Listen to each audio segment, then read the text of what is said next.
Good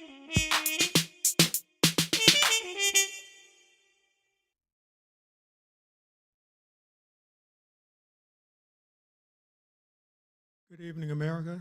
This is Mark Crease. I'm coming to you live from Northern Virginia. And tonight's topic of discussion is the most likely candidate for the presidency. That's what we're talking about, the candidate's presidency. The most likely candidate to increase national security. And we all know who's in the running. It's Donald Trump and Kamala Harris. She just jumped in the race about 3 weeks ago because Biden withdrew his candidacy, his bid for the second term as president of the United States.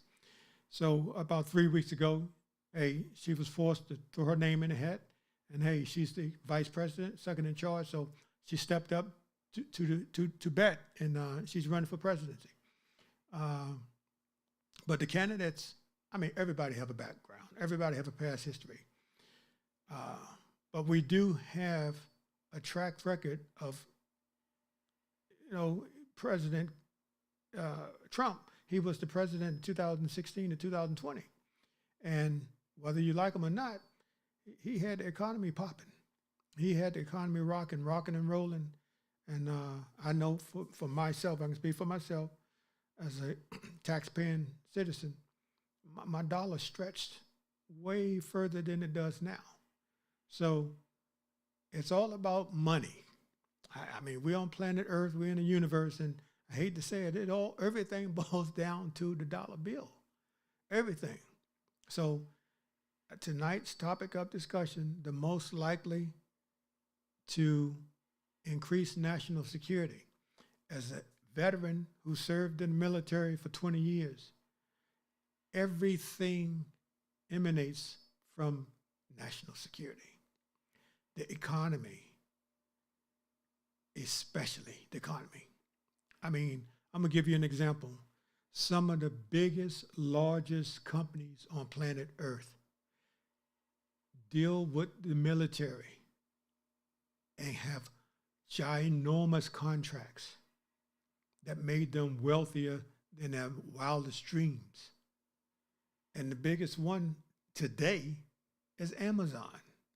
Amazon has some government contracts.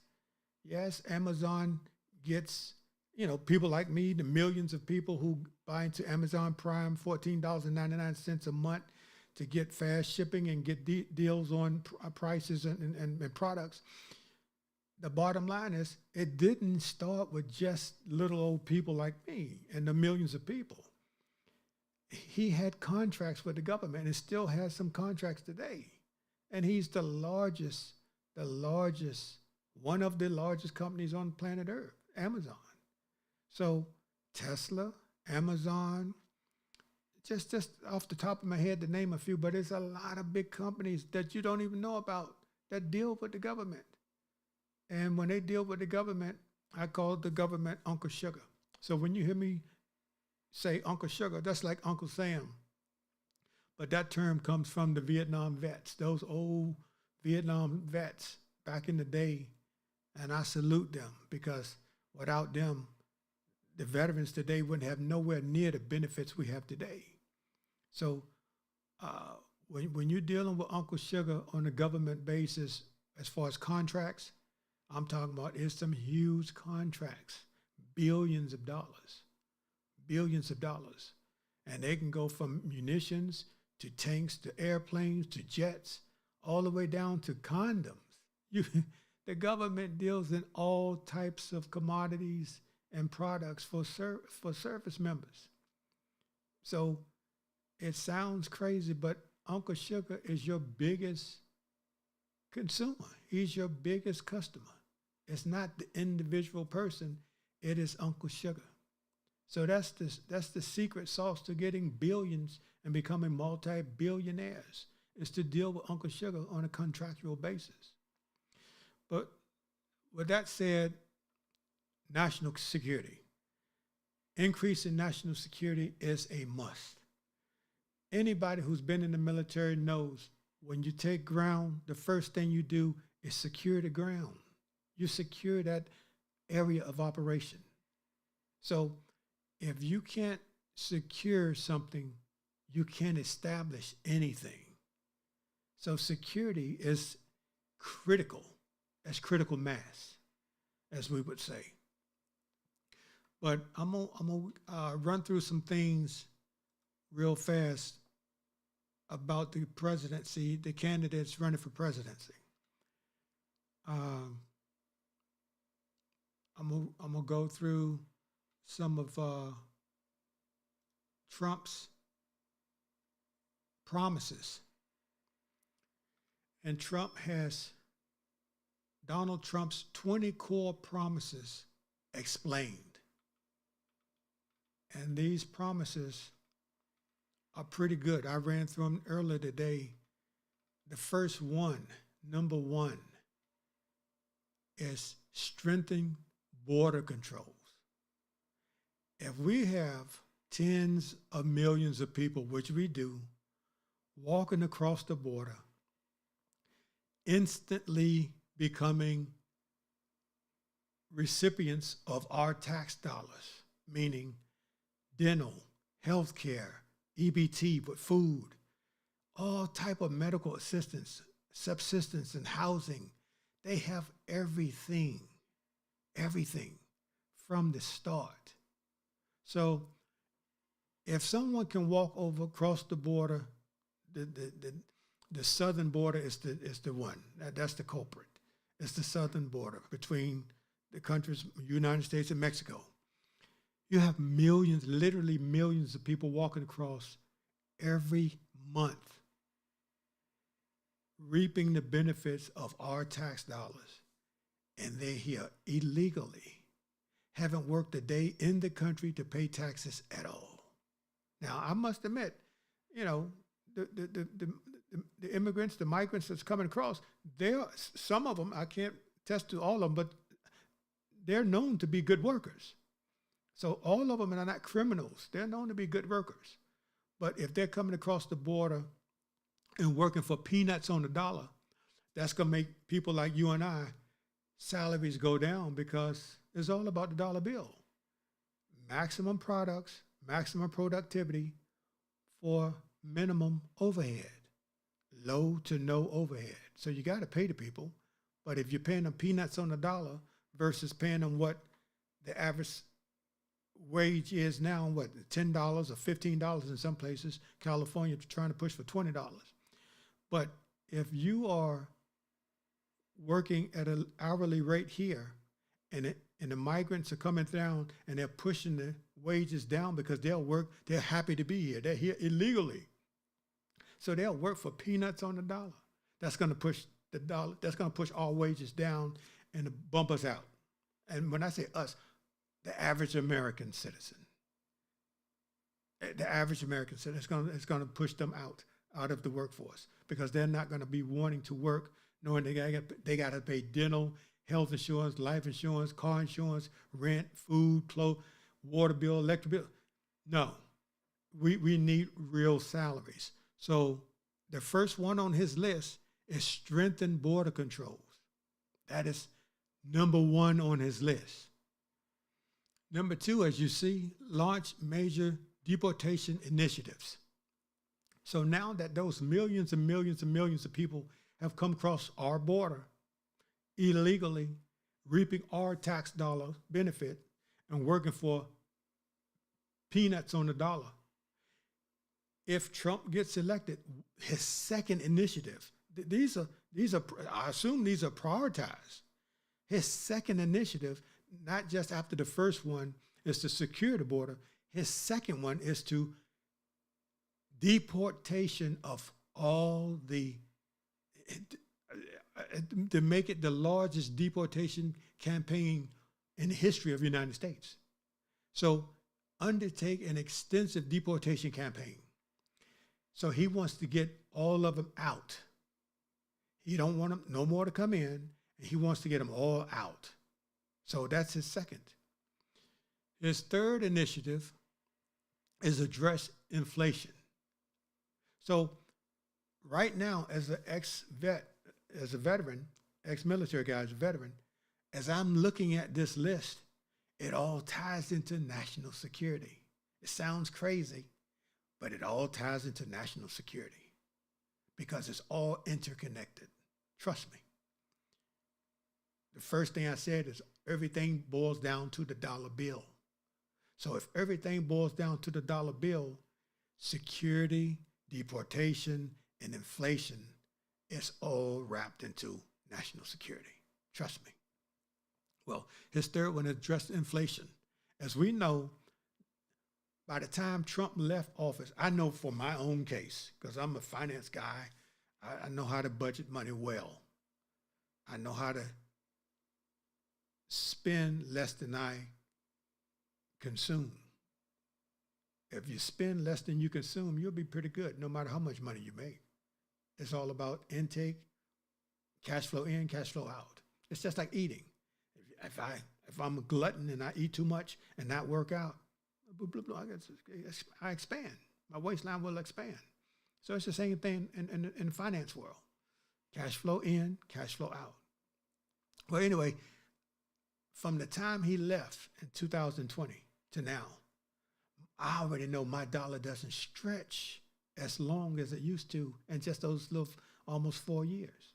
It doesn't stretch as far. So one of the things he's going to address as the savvy businessman he is, some people say he's a failure. Hey, every to each his own. I look at him as a good, savvy businessman who knows how to get the economy running and moving forward and allow your dollar to stretch. But anyway, he wants to take decisive action to curb inflation and make living expenses more manageable for Americans. I say again, from the time he left office to now, I have to really dig deep in the mind to make sure my dollar can stretch to maintain my standard of living.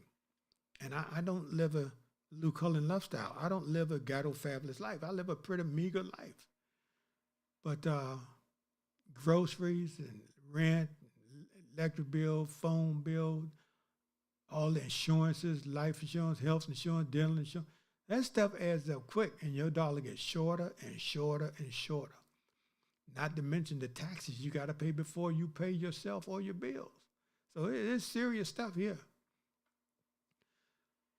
The fourth initiative, lead in global energy production. Global energy production. I used to be stationed in Saudi Arabia. Tons of oil, gobs of natural gas. But we have our own reserves too. And right now we're just continuously stacking up on reserves. I don't know how long we'll continuously stack up before we use them. But lead in global energy production. So natural gas and oil, especially oil. Most of the world depends on oil for everything. So that being that getting in front of this, leading the spear, getting in front of the lead on it to have America be the leading global energy production, that's going to take a gallant effort. Trust me, to have our country supersede those countries. Venezuela, they got tons of oil. Saudi Arabia, Abu Dhabi or UAE, all of those Middle Eastern countries got tons and tons and trillions of gallons of oil under their land. But if he say he's going to take it on to be the lead in global energy production, and there's more than one type of energy. Coal, you have coal, you got solar energy, you got all types of energy. But right now, the world depends on oil and natural gas. Those two tops everything, particularly oil. We call it black gold. But he wants to establish the U.S. as the top global producer of energy. So I'm assuming he's not just talking about gas, because we know other countries have trillions and trillions of gallons of gas, oil. So obviously he's talking about different types of energy. And I'm assuming he's going to articulate that and explain it to the nation as he goes along his campaign. The fifth one is revitalize American manufacturing. Right now, I'm like, what do we make? I'm just 53 years old. We used to make everything. Back when I was growing up in the 70s and 80s, we made so much stuff. But somehow everything has been shipped overseas. And when things are shipped overseas, that means, I say again, it's cheaper. So it pushes us out to manufacture things because it takes money to take care of us. We got to eat. We got to sleep. We got to work. We got to have dental care, health care. We got to pay tax, all kind of stuff. So the wages in America are much higher than most places on the globe. And the politicians know that. That's why they outsource all this stuff. We really don't make anything now other than some cars. And the cars we make are, they're not, I mean, they're competitive, but they're not like a Honda or Toyota. No, those people are trying to buy Hondas and Camrys because they last longer. Economy efficient, gas efficient, fuel efficient. But he's going to attempt to change this. So his fifth one is revitalize American manufacturing. In the trend of outsourcing. We outsource everything. Everything is overseas, which is cheaper. And the savvy businessman or woman knows, hey, if I can get this much product for this much price, hey, that's a no-brainer. And he knows this. The next one on the list is reduce taxes for workers. We pay tax on top of tax, all the way down to something called luxury tax now. I believe if they could tax us for the air we breathe, they would do that too, based on our body composition and how much energy we consume. I mean, it's amazing how much tax we pay. And I hate to say it, but I'm going to say it. If an American is making six figures, 100,000 all the way to 100, say to 200,000, that tax bracket is the highest. They're paying the most taxes per capita, per person, per dollar. They're paying the most. I was there until I retired myself. I was paying tax almost. I was paying almost $100,000 in tax as a single guy. I was paying around $78,000 in tax. I mean, it's amazing. But I say again, the people making 100,000 to 200,000 plus, they're carrying the brunt. They're carrying the burden of taxes. It's not the people making 45,000, 50,000, which they're paying tax too, based on their salary they're bringing in. But the ones that's making 100,000 to about 250, they're being taxed. Trust me, it's amazing how much tax they're paying. But he wants to reduce taxes for workers, provide substantial tax cut for workers, and eliminate taxes on tips. Now, I know he said that when they had their Republican convention. They had their convention in Wisconsin, I believe it was a month ago. What is this? They had it in June or July, something like that. But he came out with, hey, no tax on tips. So we'll see if that comes up again as we go along in this in this podcast. So the next one, he says he wants to uphold constitutional rights, protect fundamental freedoms, including freedom of speech, which I'm doing now, religion, and the right to bear arms. So those are fundamental things that we take for granted in this country. Trust me, you go abroad, you can't have a weapon, and you can't speak freely. That's why I say United States, as tough and expensive as it is, I wouldn't want to be in another country. It is the best country in the universe. I say again, I'm ex-military. I've been around the world 7 times in my 20-year career. And by far, this country as all the crap we go through and all the stuff we put up with, it is the best country in the world by far. Just on the premises of the freedom of speech, freedom to practice your religion, and freedom to bear arms. Those three simple things are priceless because you don't have them everywhere on planet Earth. You just don't have them. You don't have those rights. The next one up, uphold constitutional rights. Oh, I just did that. The next one is promote global stability. Global stability. As we know, back in the day, we will have to think far and wide and just beyond our wildest dreams of be doing business with people outside of the United States. Now we can text people, email people, FaceTime people all around the world. It makes the world smaller. So the global stability is essential to national security because everything goes back to what I said, that dollar bill. If we can promote global stability and people, when I say people, the countries look at us around the world and they learn from us, our culture, our language, how we carry ourselves, how we do business, how we are just the best at what we do. Believe me, I've been around the world 7 times. And so many countries used to watch, when I was in, say I was in Abu Dhabi or Saudi Arabia or Korea or Bosnia, people, those foreign countries, they used to watch movies to see how we operate in life, to see how we talk and walk and how we dress and everything, what music we listen to. They would learn us by watching movies. So this one here, promote global stability, work to prevent major conflict, restore peace in Europe and Middle East, and create strong national missile defense systems. That is paramount. Because if we can establish that globally, everybody around the globe will continue to watch movies to try to learn from us because they want to be us. Trust me, they want to be free. People around the world want to be free. But it starts with security, national security. I'm trying to tell you. Prevent government abuse.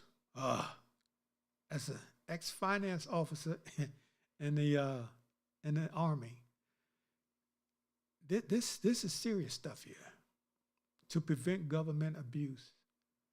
So if you're going to prevent government abuse, you got to protect the ones that's willing to step forward and say, hey, that's not right. They're called what? Whistleblowers. So if Donald Trump wants to prevent government abuse, that's going to save the taxpayers billions of dollars. Trust me.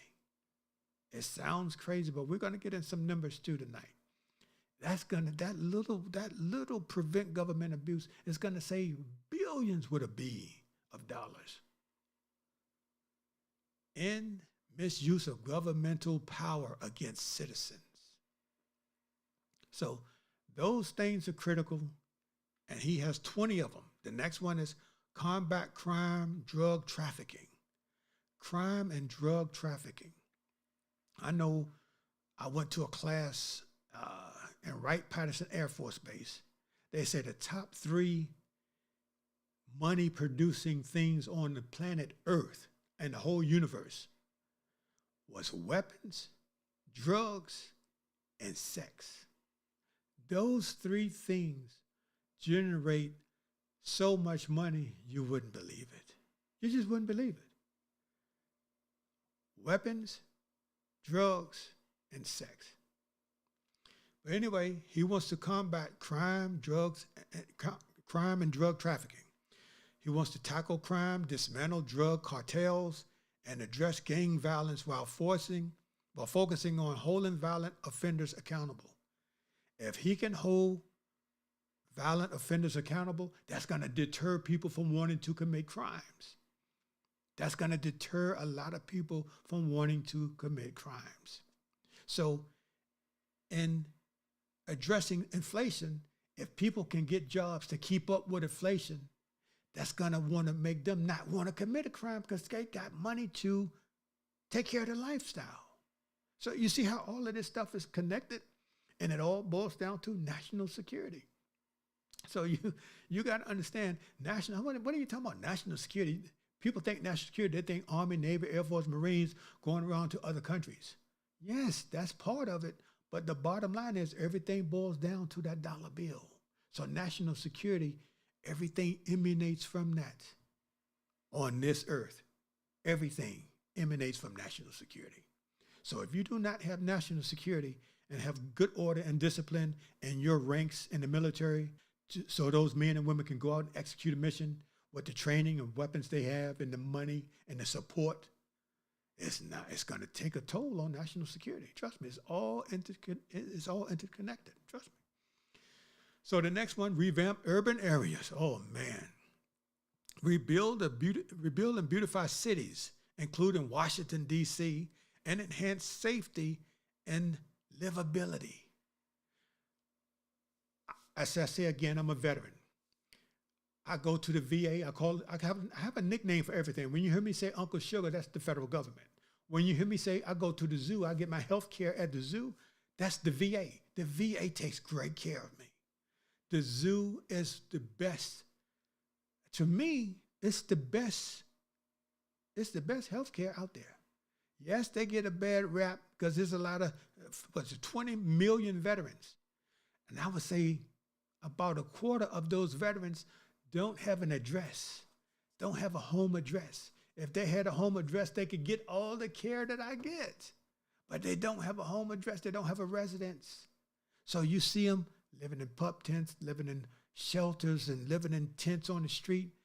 And my heart goes out to them because they earn those benefits. They just don't have a place of residence. They don't have a home address. So they can't get to the benefits like I can. And that saddens my heart. I'm trying to tell you, that saddens my heart. But to revamp the urban areas and rebuild and beautify cities. I used to be stationed in Abu Dhabi. Abu Dhabi, at the time that I was there 18 years ago, they had 10% of all the cranes to build skyscrapers in the world there. 10% of all the cranes there. If you go to Abu Dhabi today, you would think it's a desert oasis. It is so majestically beautiful. It is pristine. I never forget when I was stationed there, I used to walk around. I never saw an argument or a fight. Never. And I was there for a whole year. I was stationed there for a whole year. I never saw anybody on the street argue or fight. Not one time. So if he can rebuild the urban areas, when you live in a place that you feel looks decent, it's going to make you feel good. When you feel good, you're going to act good. When you act good, you're going to work harder. At least work for yourself or for someone, you're going to do better work. I say again, national security. It is all interconnected to how we work, how we act, how we do everything in life. Think about when 9/11 hit the United States. When that came, everybody was in a panic. Everybody was in an uproar. I know I was ready to go to war. I ain't gonna lie. My pride as an American citizen. I was stationed at Fort Bliss, Texas. I was commander out there at Fort Bliss, Texas at the time. I wanted to go to war immediately because that struck as a soldier. That struck me personally, my pride as a soldier. But when you revamp the urban areas and that national security where you can walk the streets without feeling like you're going to get stabbed or shot or annihilated or deleted, that's a good feeling. So when I was in Abu Dhabi, I was there for 12 months. I never saw one argument or not alone a fight. And so as a person walking around, you knew you were secure, you were safe. So these things are vital. These things are critical and all tied to national security. Enhance military strength. So If you got an awesome military, which we do, hey, I say again, our military is the best in the world. We can deploy people within 24 hours, 48 hours, and be engaged in combat. Oh, we're just awesome. The men and women in uniform, I salute you, continue mission. But to maintain that awesomeness and that strength and might, you need dollars. So I'm gonna get into some of the dollars right now, later in this podcast. But the biggest budget on planet Earth is DOD, Department of Defense. So I say again, if you're willing to do business and you got something to offer Uncle Sugar that Uncle Sugar needs, and you can sell it to him, you're gonna make a lot of money. You're gonna make a ton of money. Trust me. So we want to modernize and strengthen the military to ensure it remains the best force across the globe. That's a big statement. The best force across the globe. So you got our biggest foes, Russia and China. Those are the biggest foes. And then all of a sudden you got, out there in Iran, they want to pop up every once in a while to try to take out Israel. But Iran, you got Russia, Iran, and China. Those are the three biggest threats to the national security. And obviously, you got little pockets of resistance everywhere else now. You can't be, blindsided. So that's why they call it expeditionary force. Our military is expeditionary. We are everywhere, and we can get anywhere within 24 to 48 hours and be engaged in battle. Trust me.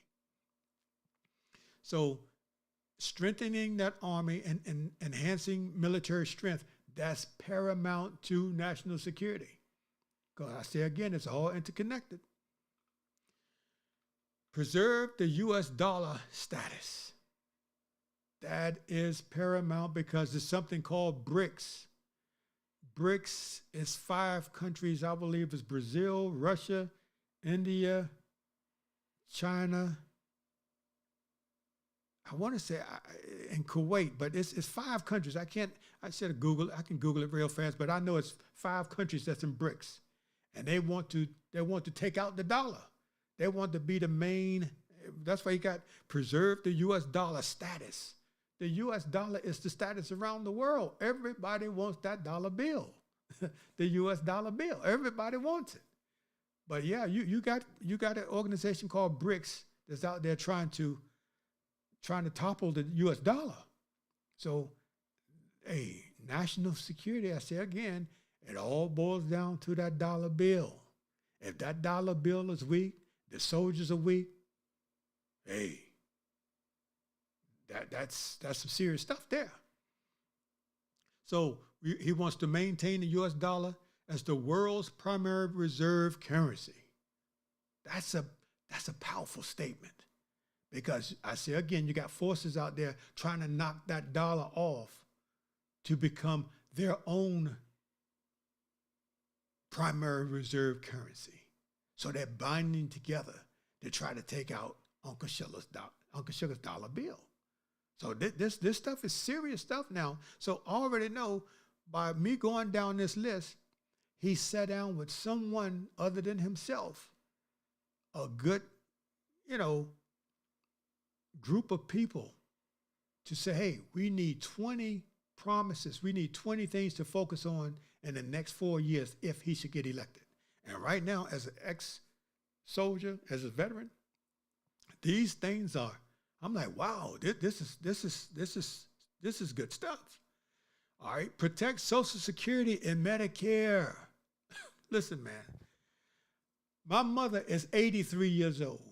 She's a newly widow. She's been a widow now for about 4 months. I have been fighting like hell to get my mother. She already got Medicare to get her Medicaid. And they're playing my old elderly dependent widow mother like a yo-yo.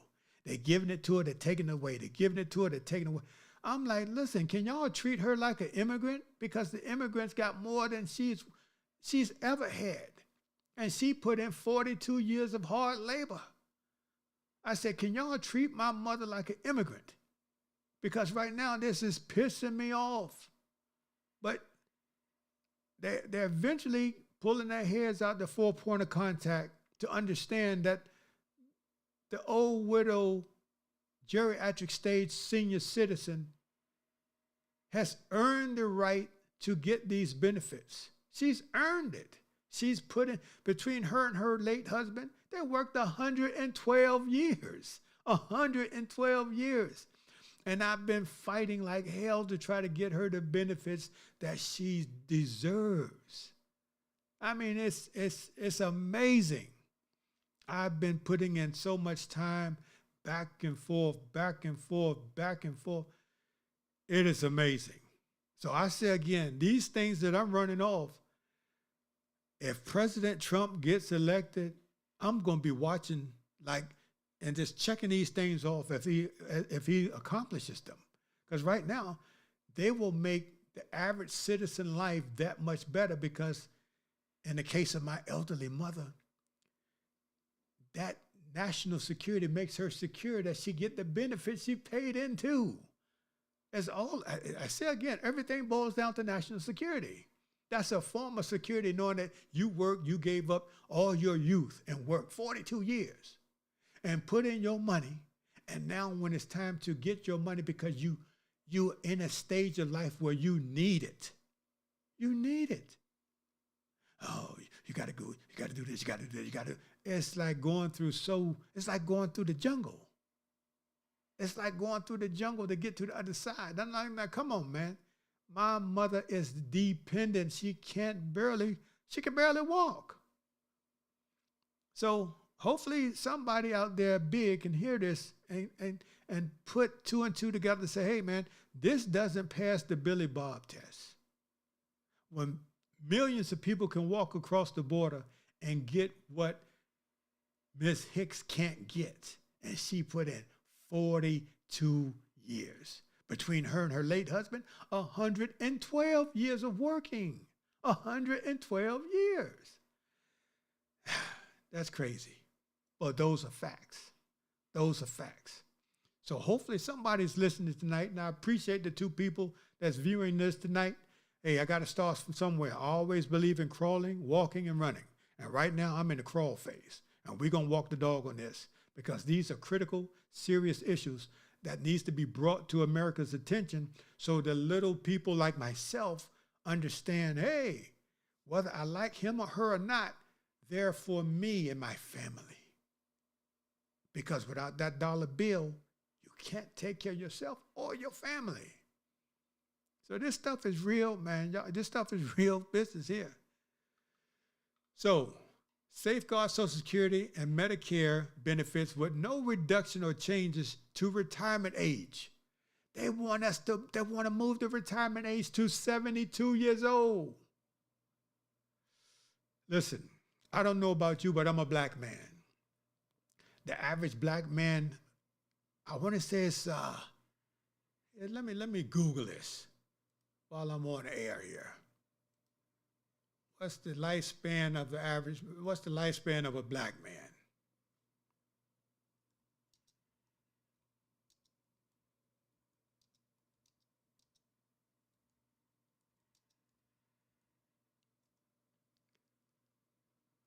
Oh, it moved up. Record high life expectancy was found that white females 80.5 years, black females 76.1, white males 75.3, and black males 69. So basically, black males, if they move this goal line from, you can get it at 62, maximum I believe is 67. If they move that thing to 72, chances are slim to none black males will be working and won't get that money they put in. Basically, that's a tax death because you couldn't make it because your life expectancy Didn't allow you to. And they know this. Hell, I can pull it up on Google. What's the life expectancy of a black male? The highest is a white female, 80.1. That's almost 81 years. The next is a black female, 76.1. That's good, black ladies. The next one is a white male, 75.3. And then we are pretty much 6 years underneath the white male at 69. So I'm going to just break it down. That's approximately 43 million black people in the United States. And let's just say 1/3 of them, 1/3 are black males. That's like free labor. I'm going to say it again. That's like free labor because they know, when I say they, Uncle Sugar knows the black male life expectancy is not even at 70. It's at 60.0. So that's like free labor. From the time you're working to the time of the life expectancy, that's like free labor because Uncle Sugar anticipates us not making it based on facts. These are statistical facts. The man above got the last word, but the stats say black males will not make it, and if they move that goal line to 72 years, that's worse than slavery because you have worked from the age of 16 all the way to the time you pass, and you will not be able to get those benefits. And 9 times out of 10, your children, your offspring will be grown, so they won't get them. And it all goes back to Uncle Sugar. That's called free labor. And that's painful to understand. Uncle Sugar knows the numbers to try to get 1/3 of the black population to recoup that free labor from them. That's egregious. I'm going to just put it out there. That's egregious. So that's 62-year early age, and the max out at 70, I want to say 67 or what's the I'm going to Google it.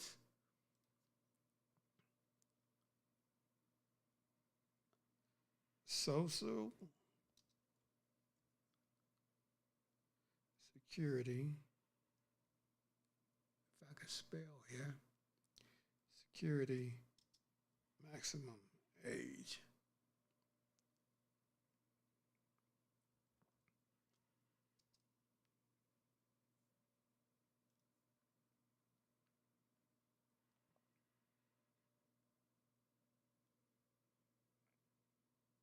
But the cap is 38.22, maximum benefit age.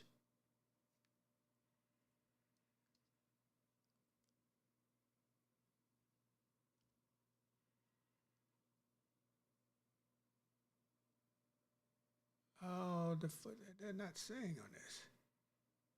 Oh, no. If you retire at age 70, okay. Right now, the maximum age is 70. Wow. So I know you can get it at 62 and you can get it at 67. But if you retire at 70 in 2024, your maximum benefit will be 48.73. So you can retire up to 70. That's maximum.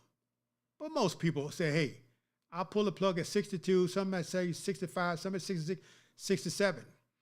But if you go above and beyond to 70, you're going to be drawing, 48.73.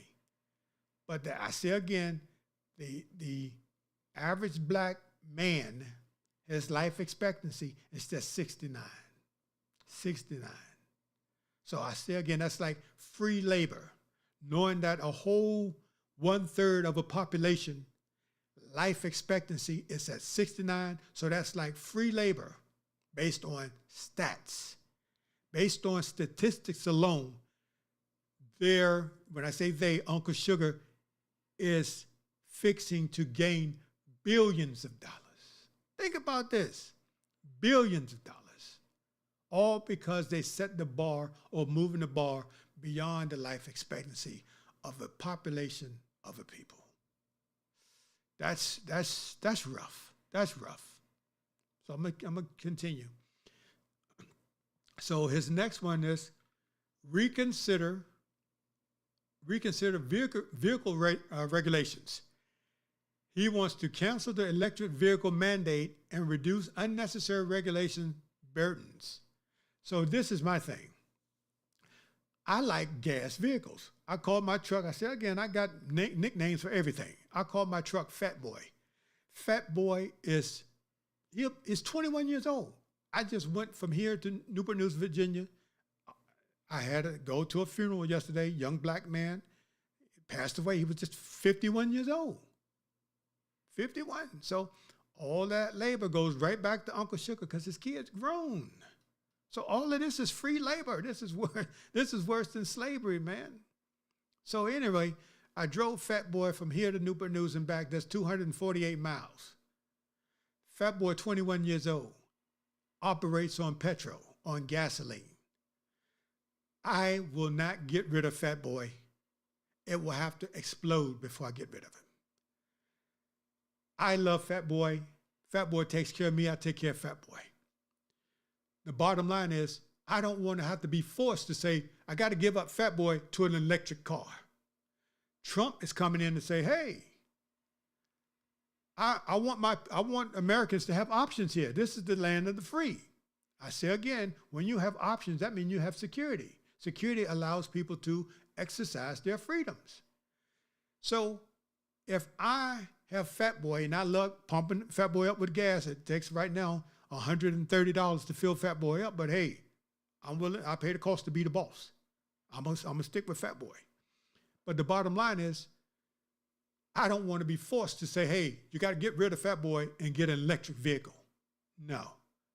Trump is saying he wants to reconsider vehicle regulations. He wants to cancel the electric vehicle mandate because Uncle Sugar, that federal government, wants to mandate, make it mandatory that we go from gasoline or petrol to electric vehicles. I don't want no electric vehicle. I have nothing against them. I want to keep Fat Boy.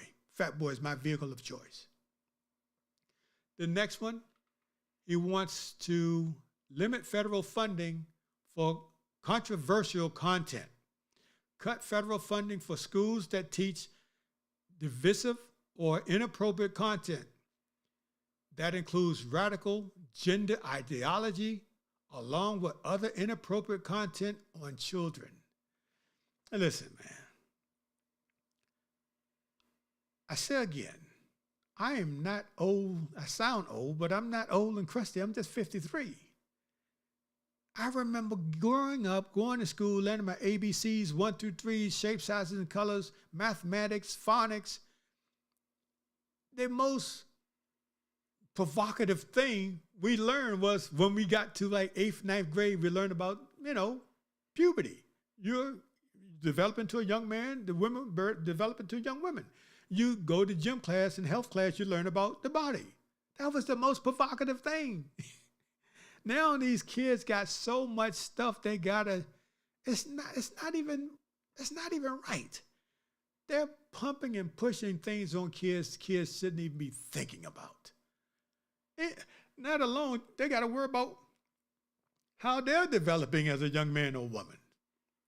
They have to worry about all of these things that people, when I say people, adults are pushing on them.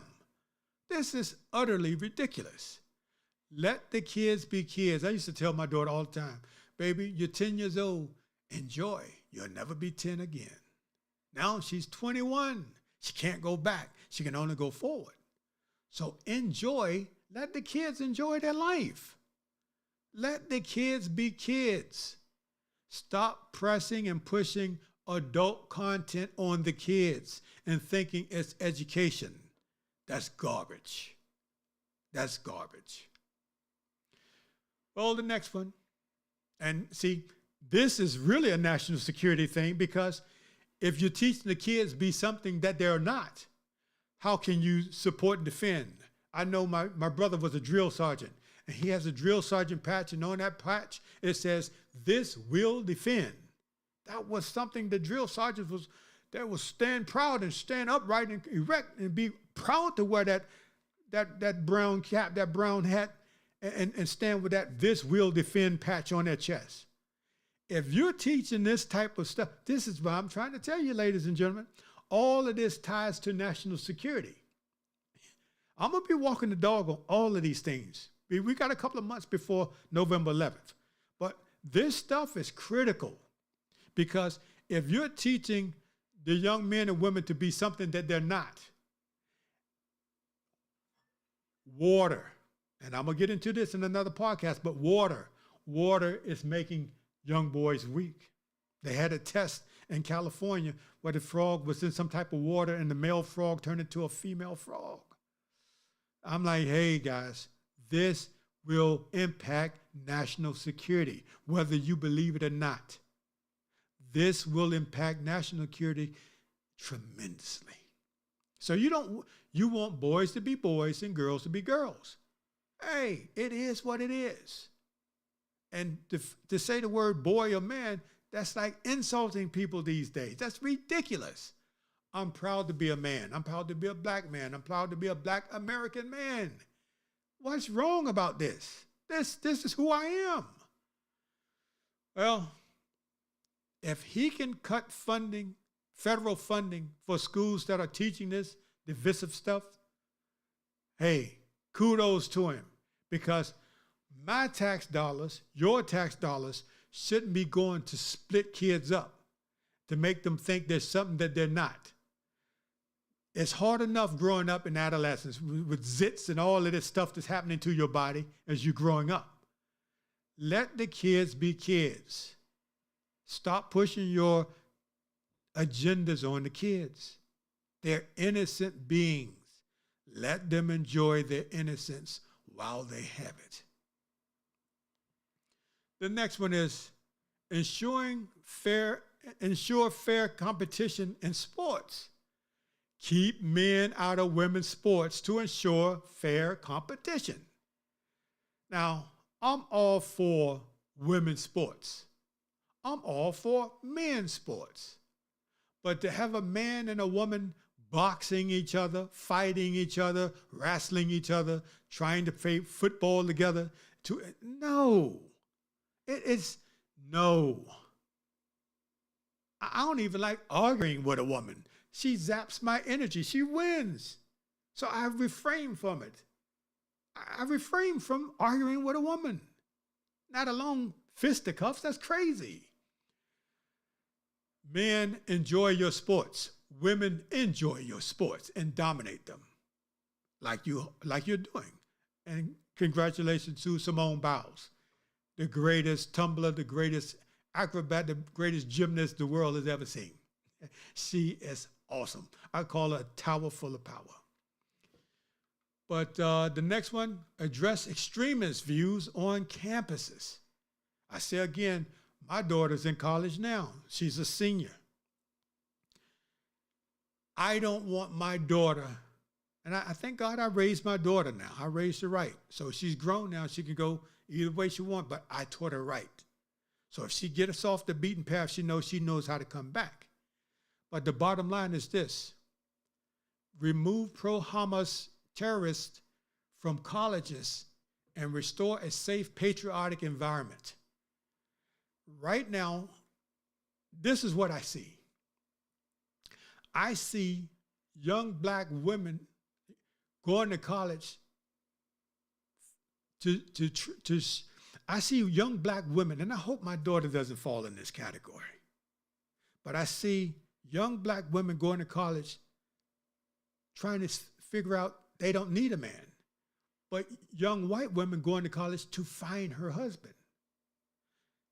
Listen, I told my daughter, I said, baby, if you can walk and chew bubble gum, that's 2 actions.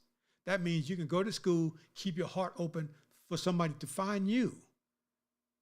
Don't be closed-minded just because you're getting educated. The real education mingles with the opposite sex. The real education is not in a book. It's dealing with humans, preferably the opposite sex. That's when you get the real education. So hopefully she hears me, understands it, because I taught her, hey, be a woman. That's what God made you. That is a heavy burden. It's a heavy burden to be a man. I proudly carry my burden, and I do it with all my might. And I wish and I hope every woman does the same. It is not strange being what God made you. He made me a man. I don't get sympathy or empathy. I understand that as a man. So I got to pray to my God to give me health and strength to continue to press forward. I don't have nobody coming to me, oh, Marquise, woe is he, and feel sorry for him. I don't want nobody doing that for me. Unless it's my wife, and I want that only but so much. Too much of anything, especially love, will weaken a man. Men, we need tough love. We do need a place to lay our head now, a soft, warm, cozy place that we can articulate our inmost thoughts, our fears, and ideas and concerns. But at the end of the day, we got to stand up, walk flat-footed and straight with all our might and power to do what's best for our families, provide, protect, and cover. So these national securities, to most likely to increase those, all of this stuff is interconnected. And in the next months, we'll be going through them with a fine-tooth comb. We're going to be walking the dog on a lot of this stuff. So just hang in there, stick with me. Okay, the next one, secure the election process. Strengthen election security with measures like same-day voting, voter ID, and paper ballots. So I know back in 2012 or so, it probably was before that with Bush, the second Bush, where it was a Bush and I forgot the vice president's name. He had some hanging Chad in Florida. It was crazy.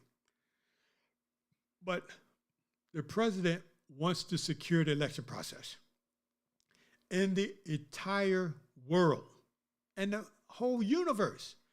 This country has the freedoms to articulate speech and to vote at the local level, all the way at the national level, all the way at the top for the presidency.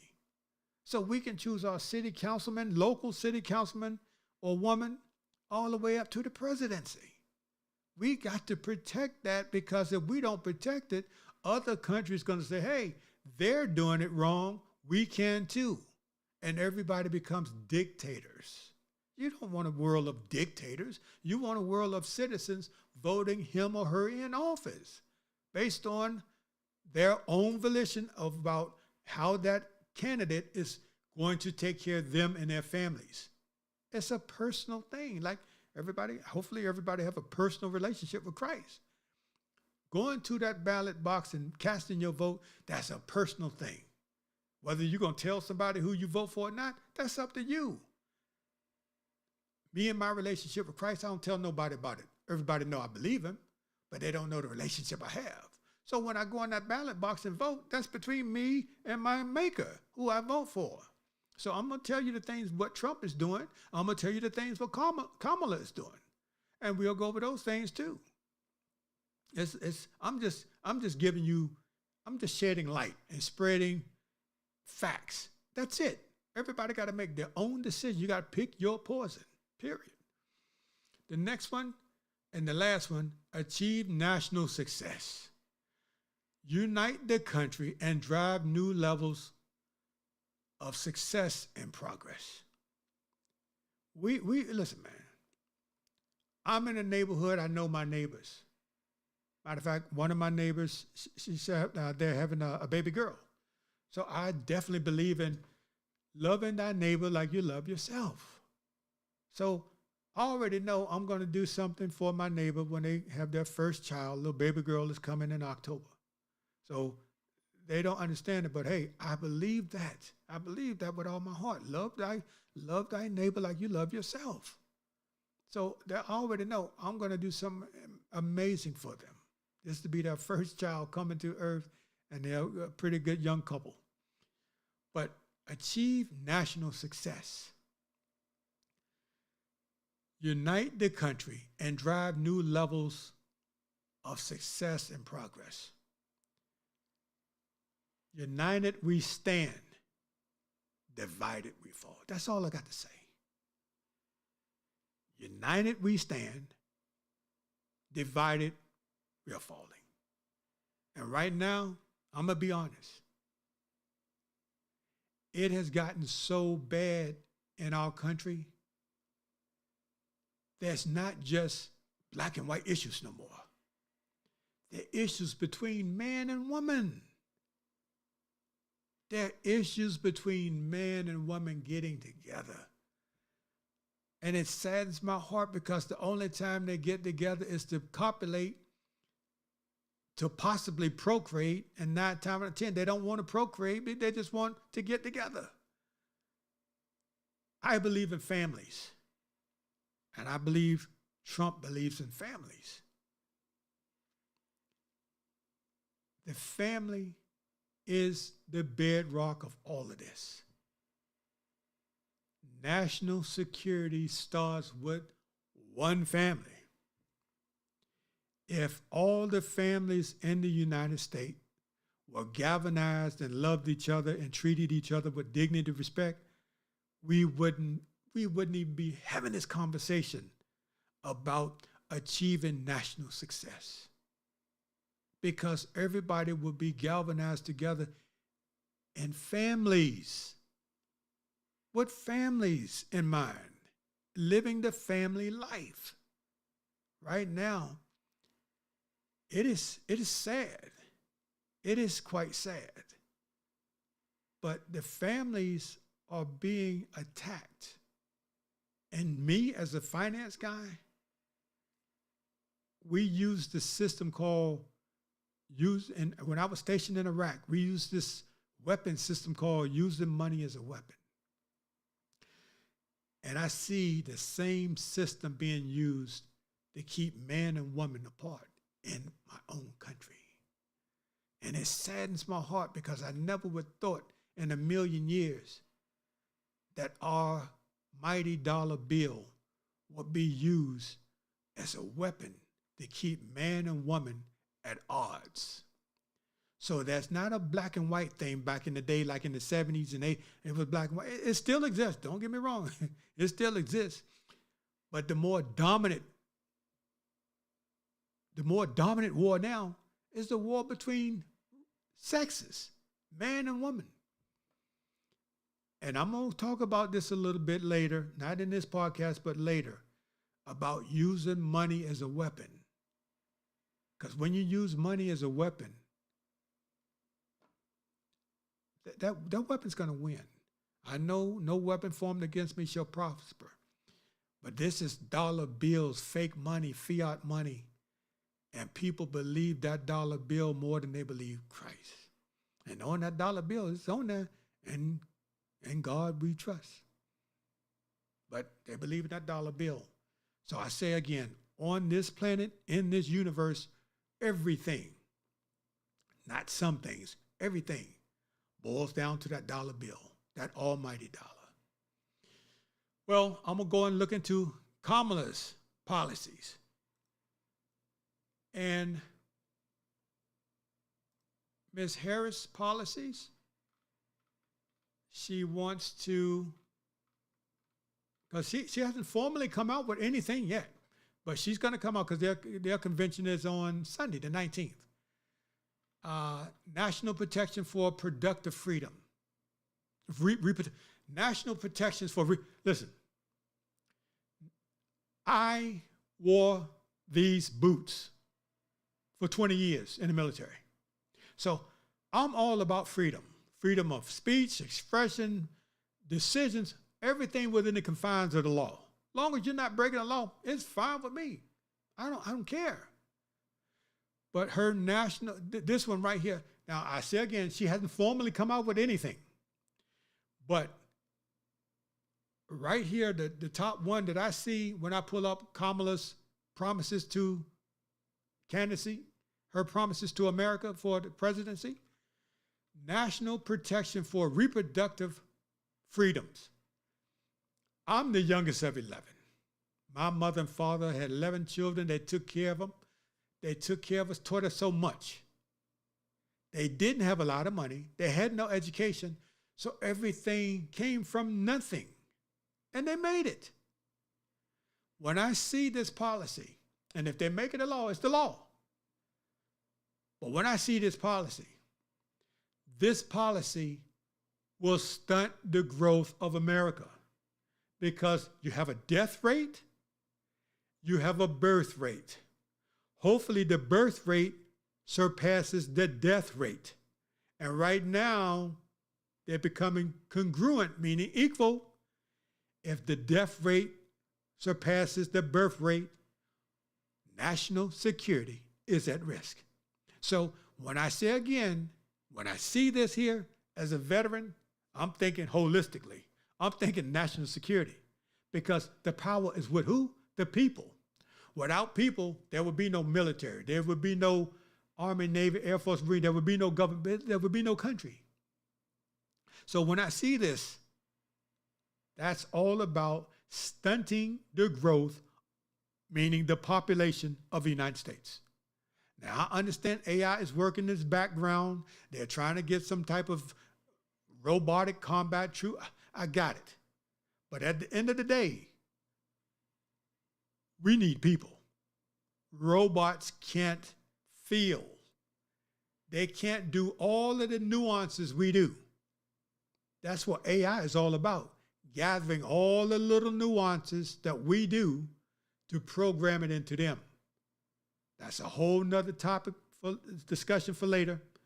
But right now, when I see national protections for reproductive freedoms, that's going to stunt the growth, meaning the population of human beings in the country where the death rate and the birth rate is almost congruent. You don't want that. You don't want it. But if she becomes president and it's law, if it's law, I'm all for it, Ms. President. The next one she has, build up middle class. Now that's vague. She hasn't come up with a policy of how she's going to build up the middle class. It's just a talking point right now. There's no definitive, and I'm not going to beat the dead horse up, because she's going to articulate this Sunday or next week when she does her national Democratic National Convention in Chicago. So I'm not going to get into all of the nuances because she hasn't put anything out. These are just talking points. Build up middle class, national protections for reproductive freedoms, and the other one, gun law reform. Gun law reform, that's critical, because walking down the street, going to a grocery store, going to church, going to a hospital, going anywhere. I mean, we've seen it time and time again where you have gun violence, people being deleted at a moment's notice because someone hasn't been properly checked to see if he or she deserves the right to that weapon. So I appreciate that one, gun law reform, because we definitely need it in this country. Let me see, voting rights. That's a good one, voting rights. She has reportedly promised to pass John Lewis Voting Rights Advancement Act. Now, John Lewis, he was a late, great congressman. He passed away, I would say he passed away last year. And the Freedom to Vote Act. So that's a good thing. The Freedom to Vote and the Rights to Advancement Act. Voting Rights Advancement Act. I don't know what that entails. She'll be articulating this all next week when she does the Democratic at the Democratic Convention. So right now she has voting rights, gun law reform, building up middle class, national protection for reproductive freedoms. And I believe that's it right now. Yep, that's it. So those four, Trump got 20 of them. So obviously he's locked and cocked, ready to go. She has 4. Hopefully she'll be locked and cocked, ready to go as of next week after her Democratic convention, because that convention starts on Sunday and it goes all the way through, I believe, Friday of next week. But she did travel to foreign countries. She traveled to Africa and I'm gonna give some context to this. Should America be dictating to us the rules under which we should engage with other countries? If America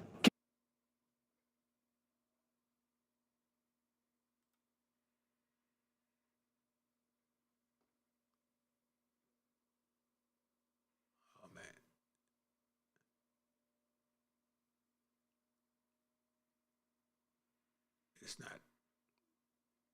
Well, anyway, she went to Africa. It's not playing. She went to Africa to give some of the initiatives for America. And one of those initiatives was anti-gay law, eyes on the U.S. vice presidents. Yeah, anti-gay law, eyes on U.S. Vice President Harris, three-nation African tour. She toured 3 countries in Africa.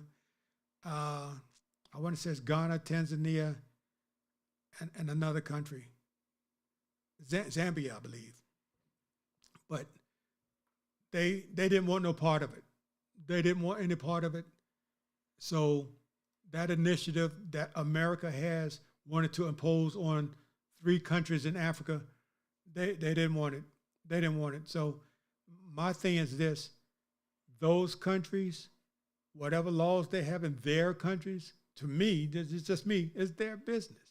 If they want man and woman together, there's nothing wrong with it.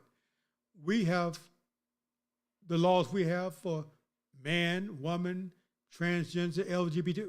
That's the law. That's a good thing. We have different laws. So those laws are in our country, but do I think they need to be in other countries? The other countries' leadership says no. So that's a call that they made in their country. To me, that's their right to say we don't want to be a part of it. So that's just how it is. But let's get into a little number, just some numbers here, just a little bit. I want to give y'all a little taste of how much money is at stake for fiscal year 25, which starts October 1st of this year. So when we mere mortal citizens, Lord spare us, we make it to the year of our Lord 2025 calendar year on January 1st, Uncle Sugar would have been 3 months in the fiscal year starting October 1st of 2024. That's when his new year starts, October 1st of 2024. So with that said, here's the defense funding. I say again, the biggest budget on planet Earth in the whole universe is Department of Defense. So if you are a businessman or a businesswoman wanting to do business with Uncle Sugar, first, he has to have a requirement. Then you have to meet that requirement. And if that requirement is needed, you're in. If you can provide that requirement, that service, that product or service. But once again, FY24 defense funding level in billions of dollars. As we see highlighted here, Department of Defense, $878.4 billion. That's almost $1 trillion. Department of Energy, which falls, some of the Department of Energy falls under DOD. That's why they added it in here. $33.4 billion. The National Defense Authorization top line, which includes Department of Defense and Department of Energy, totals $911.8 billion. I'm going to say that again. $911.8 billion. So we're talking just 8.2 billion, shy of $1 trillion. Ladies and gentlemen, that's some serious money. And that's just for one fiscal year. One fiscal year. FY25. So, defense-related activities outside the national defense jurisdiction, $11.5 billion. So the national defense top line, all encompassing, is $923.3 billion. I say again, $923 billion. So we're talking serious money here. We're talking some serious money here. The bill allows up to $6 billion in general transfer authority for unseen higher priority needs in accordance with normal reprogramming procedures. I'm going to put it in layman's terms. That's $6 billion of hey you missions. Now, I understand, this is our country. This is how we protect the country. We can't say this money is for this no matter what. Hey, something happens, Uncle Sugar giving them authority to move $6 billion on priorities that are unforeseen and higher priority, which is a good thing. That's a good thing. But what if all citizens had that type of leverage or mobility or wiggle room in their household budgets? We wouldn't have to be stealing from Peter to pay Paul. I know that much. But that's a lot of money. That's some serious money. And I say again, just for 1 year. That's for 1 year, 12 months. From October 1st of 2024 to September 30th, 2025. $923.3 billion. Let that sink in for a minute. So the taxes we are paying, majority of the taxes, rightfully so, goes towards protecting this great country of ours. So this great country warrants that type of money? You damn right. You damn right. But to tie all of this in with Trump's first priority, which was what? Secure the border. Now, this National Defense Security Act is Biden-Harris administration National Security Act, because Trump is no longer there. This is as of October, as you see here, this is as of June 24th of this year. So this is recent. But this budget is proposed for FY25. So it's already at the Senate. It passed the House. It's already at the Senate, waiting to be blessed off. If the Senate blessed this off, that's a lot of money to secure or to increase national security. In saying this and increasing national security, one of the biggest takeaways, and I'm in this for tonight, one of the biggest takeaways is this. And all of this money, $923 billion, they want to, when I say they, the current administration, Biden-Harris, they want to give $25 million. I'm going to say that again. $25 million, which is a drop in the bucket for a Southwest border. So I used to be stationed at El Paso, Texas. I was commander out there. The Southwest border is all the border running from the Pacific all the way to the Gulf of Mexico. That border, which Trump is trying to build a wall, California, Texas, all the way through, all the way across. He's trying to build that border. I'm going to show you in here. Here it is right here. Southwest Border Security. Now we're talking $923 billion. Authorizes, this is Biden-Harris, authorizes an additional $25 million for Joint Task Force North to bolster its mission countering transnational criminal organizations along southwest border. When you're talking this amount of money and you want to give 25 million additional dollars, that is 0.0028% of the grand scheme of things. Tens, hundreds, that's 28 thousandths of a percent. That's small. But I say again, Trump's number one on his list of 20 promises, his number one was border security. Do you think he's going to give a measly $25 million for this? No. He's going to give way more money than that. And I don't even know his plan yet, but I know it's going to supersede $25 million.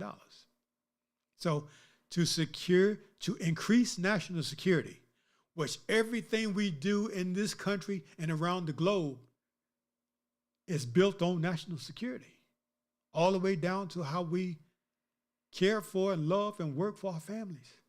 It boils down to national security. So, ladies and gentlemen, I'm not going to wear you out with all of these numbers, but I have a podcast on the 1st and 15th of the month. And for the next 2.5 months, I'm going to be tackling some serious issues and bringing them down to grassroots level, because at the holistic level, it's too big for you to understand as far as to get the gravity of it. When it's brought down to a individual squad level, I guarantee you the average American can handle that type of fidelity with what this really means to us. Because right now, when you keep it up here in the holistic level, you can't get what it means to us.